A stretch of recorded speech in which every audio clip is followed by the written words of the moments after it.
Hi hello, ഇന്നൊരു രസമാണ് തയ്യാറാക്കുന്നത്. തക്കാളി ചേർത്തിട്ടാണ് ഇത് തയ്യാറാക്കുന്നത്. നല്ല ടേസ്റ്റി ആയിട്ടുള്ള ഒരു കറിയാണ്. അതിനായിട്ട് ഒരു പാൻ അടുപ്പത്ത് വെച്ച് ചൂടാക്കാം. അതിലേക്ക് വെളിച്ചെണ്ണ ഒഴിച്ചു കൊടുത്തു. 1/2 ടീസ്പൂൺ കടുക് ഇട്ട് പൊട്ടിക്കാം. കടുക് പൊട്ടിക്കഴിയുമ്പോൾ 1/4 ടീസ്പൂൺ ജീരകം ചേർക്കാം. ജീരകം ഒന്ന് പൊട്ടി വരുമ്പോൾ ഒരു ഉണക്കമുളകും കുറച്ച് കറിവേപ്പിലയും കൂടി ഇടാം.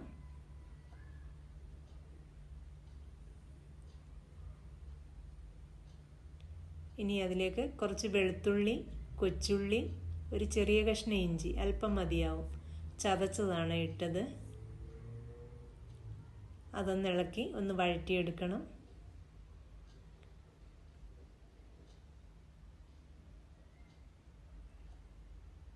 ആ ഉള്ളിയൊക്കെ ഒന്ന് നന്നായിട്ട് വഴണ്ട് കിട്ടണം. അതുവരെ ഇളക്കി കൊടുക്കാം.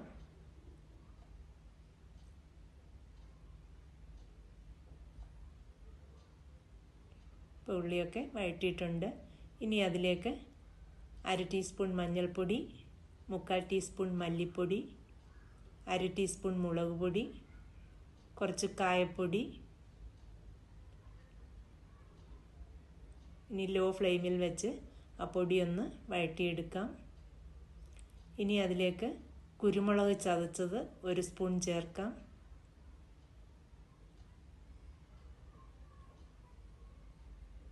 അല്പം ഉലുവാപ്പൊടിയും കൂടി ചേർക്കണം. ഒരു 1/4 ടീസ്പൂൺ മതിയാവും.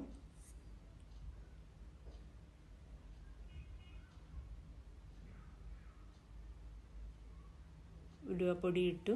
ഇനി ആ പൊടിയെല്ലാം ഒന്ന് നന്നായിട്ടൊന്ന് വഴറ്റിയെടുക്കാം.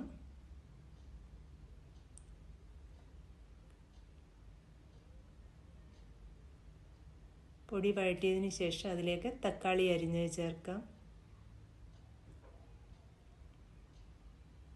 അതിലേക്ക് 1/2 ടീസ്പൂൺ ഉപ്പും ഒരു പച്ചമുളകും കൂടി ചേർത്ത് തക്കാളിയൊക്കെ ഒന്ന് വഴറ്റിയെടുക്കണം.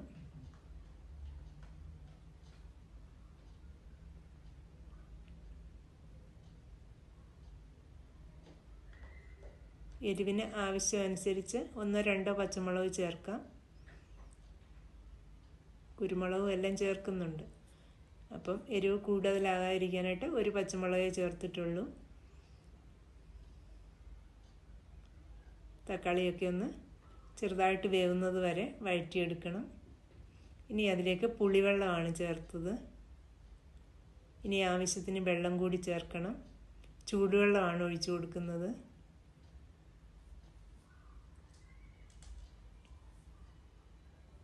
അതിലേക്ക് കുറച്ച് ഉപ്പ് കൂടി ചേർത്ത് അതൊന്ന് ഇളക്കിയതിന് ശേഷം അടച്ചു വെച്ച് തിളപ്പിച്ചെടുക്കാം.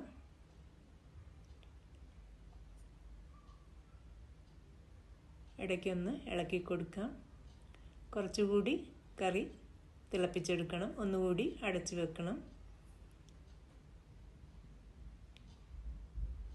ഒന്നുകൂടി അടച്ചു വെച്ചിട്ടുണ്ടായിരുന്നു.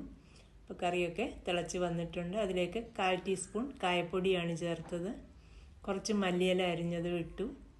ഒന്ന് ഇളക്കിയതിന് ശേഷം ഒരു 2 മിനിറ്റ് കൂടി ഒന്ന് അടച്ചു വെക്കണം. അതിനുശേഷം ഇളക്കിയെടുക്കാവുന്നതാണ്.